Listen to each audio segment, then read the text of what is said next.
Interesting last meal. Scientists have found out what an ancient Iceman filled his belly with before he died. Otzi the Iceman was a hunter who died in the Alps 5,300 years ago. His mummified body was discovered near the Italy-Austria border in 1991. Researchers were unable to locate the hunter's stomach until a CT scan revealed the organ was tucked under a rib cage. An analysis revealed that half the stomach contents consisted of the fat and meat of an alpine goat. They also found red deer meat, whole wheat seeds, and traces of toxic bracken fern. The toxic fern may have been ingested accidentally or possibly as medicine for whipworm parasites, which was previously found in his intestines. All in all, Otzi's final meal seemed to be pretty well balanced. Goat fat made sense given the harsh terrain, but as for the taste, it's apparently really horrible. Speaking of horrible things to put in your mouth. Bakersfield girl serves up revenge-filled cupcakes. A Bakersfield, California girl literally gave her tormentors their just desserts last week after she got fed up with their bullying and decided to serve them some cupcakes with a special homemade filling. The girl attends Bakersfield Centennial High as a 10th grader and was having a few issues with some bullies. When she felt that she had enough, she decided that they all needed to try a new recipe she had been working on. One that called for a few special ingredients. Apparently she ran out of one or two important things though. But I guess it was all good since she could readily substitute a couple of homegrown secret flavor enhancements. Needless to say, there were a few mild reactions to the richness of that recipe. Okay, we'll admit that no one actually spontaneously combusted after eating the tainted sweets, but we do know at least one of them had to stay home from school after having an adverse reaction. The Bakersfield Police Department is treating this as a simple school prank, and the school has now banned all outside food. No one was charged in the incident. Trichophagia is a tricky thing to have. Doctors in India have removed a melon-sized hairball weighing nearly 4.5 pounds from the stomach of a teenage girl. The 16-year-old girl had secretly been eating her own hair for years, but her dad and mom didn't realize anything was up until her weight dropped to just 30 pounds. With a stomach full of hair, the girl found it difficult to eat food and she kept vomiting. But it was only when doctors did an X-ray that the problem was revealed. A giant hairball the size of a melon, filling more than 4/5 of her stomach.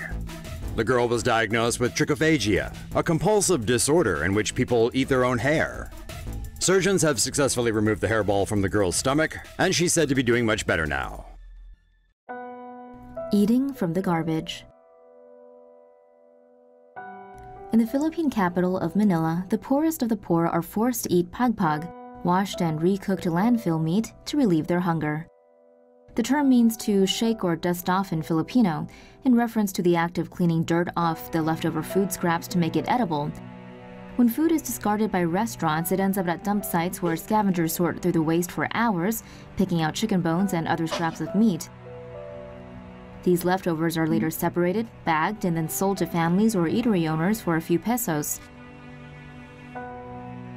Those who prepare pagpag first wash or boil it in water to get rid of the germs before refrying or cooking it in some type of sauce. Eateries sell a pagpag meal for as little as 20 pesos or 38 US cents a portion. For those who live hand to mouth, this is a day's wage and the only thing they can afford. Slum dwellers who eat the recycled meal say it's delicious and claim no one has died from eating it. Despite experts warning that it can cause stomach and other food-related illnesses, most say they will continue to eat it, not that they have a choice.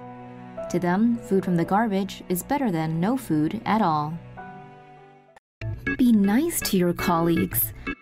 A 47-year-old Michigan woman has lost her job after local police discovered she put laxatives and brownies on purpose for her coworkers' farewell party. According to the Saline Post, Saline police said the woman worked at an engineering firm in Michigan and dumped a tube of laxatives into the brownie batter. So, what was her motive? Well, the woman didn't like the coworker who was leaving. Wow, that's some serious hatin' right there. But before she could pass out the laxative treats, someone tipped off the company, allowing her supervisors to confiscate the brownies and call the cops. While questioning the woman, she denied putting the laxatives into the mix. The cops said they were happy to get the treats analyzed. That's when she confessed and called it a bad joke. Fortunately, nobody ate the brownies, and the company had no better choice than firing the woman and pressing charges against her for her little bad joke. In an interview with the Charlotte Observer, Salem Police Chief Jared Hart said a lot of the times movies or TV shows have someone attempting to put medication into food as a joke, but in fact it's very serious as it's both unnecessary and criminal. Contamination fears spark EGGO waffle recall. Kellogg recalled 10,000 cases of EGGO Nutri-Grain whole wheat waffles in 25 U.S. states on Monday due to potential risks of Listeria contamination. Listeria monocytogenes bacteria is commonly found in soil and water. Vegetables can be contaminated with the bacteria from soil, while animals can carry it without appearing ill and can infect meat and dairy products. Once inside food, the bacteria can spread to processing facilities, where it can survive for years, multiplying and contaminating other products. The bacteria can even survive being frozen and can spread to the freezer where the contaminated food is stored. When a person eats food containing Listeria monocytogenes, the bacteria can spread in the body and cause an infection, with symptoms including fever and muscle aches. CRF Frozen Foods announced a nationwide recall of almost 360 frozen fruits and vegetables after a Listeria outbreak in May. Meanwhile, ice cream brand Bluebell recalled its products everywhere after a large Listeria outbreak last year. Woman finds rodent baked into Chick-fil-A sandwich. Been having a craving for Chick-fil-A? Probably not for long. A woman in Pennsylvania is taking the fast food chain to task after discovering an unwanted extra topping baked into her chicken sandwich. Yummy! Last November, 46-year-old Ellen Manfaludi and her co-worker were sitting down for their lunch break, courtesy of Chick-fil-A. When Manfaludi took a bite, she felt something funny, but figured the bun was just really badly burnt. It didn't take long for her to realize she'd just tasted rodent. Apparently, the whiskers and tail were what tipped her off. Horrified, Manfaludi had the bun sent in for testing, and sure enough, lab reports confirmed the sandwich bun consisted of a small mouse or rat that appeared fried. Her lawyer has since reached out to Chick-fil-A, but claims the company has only responded by referring him to its insurance company. Chick-fil-A's owner, Dave Heffernan, has stated he won't comment on the allegations while an investigation is underway. Manfaludi claims she's been having recurring nightmares and is now seeking $50,000 in damages for her pain, suffering, emotional distress, sleeplessness, anxiety, and PTSD. If you think she's got it bad, just imagine that poor little rat became his own last meal. So, you still craving Chick-fil-A? Didn't think so.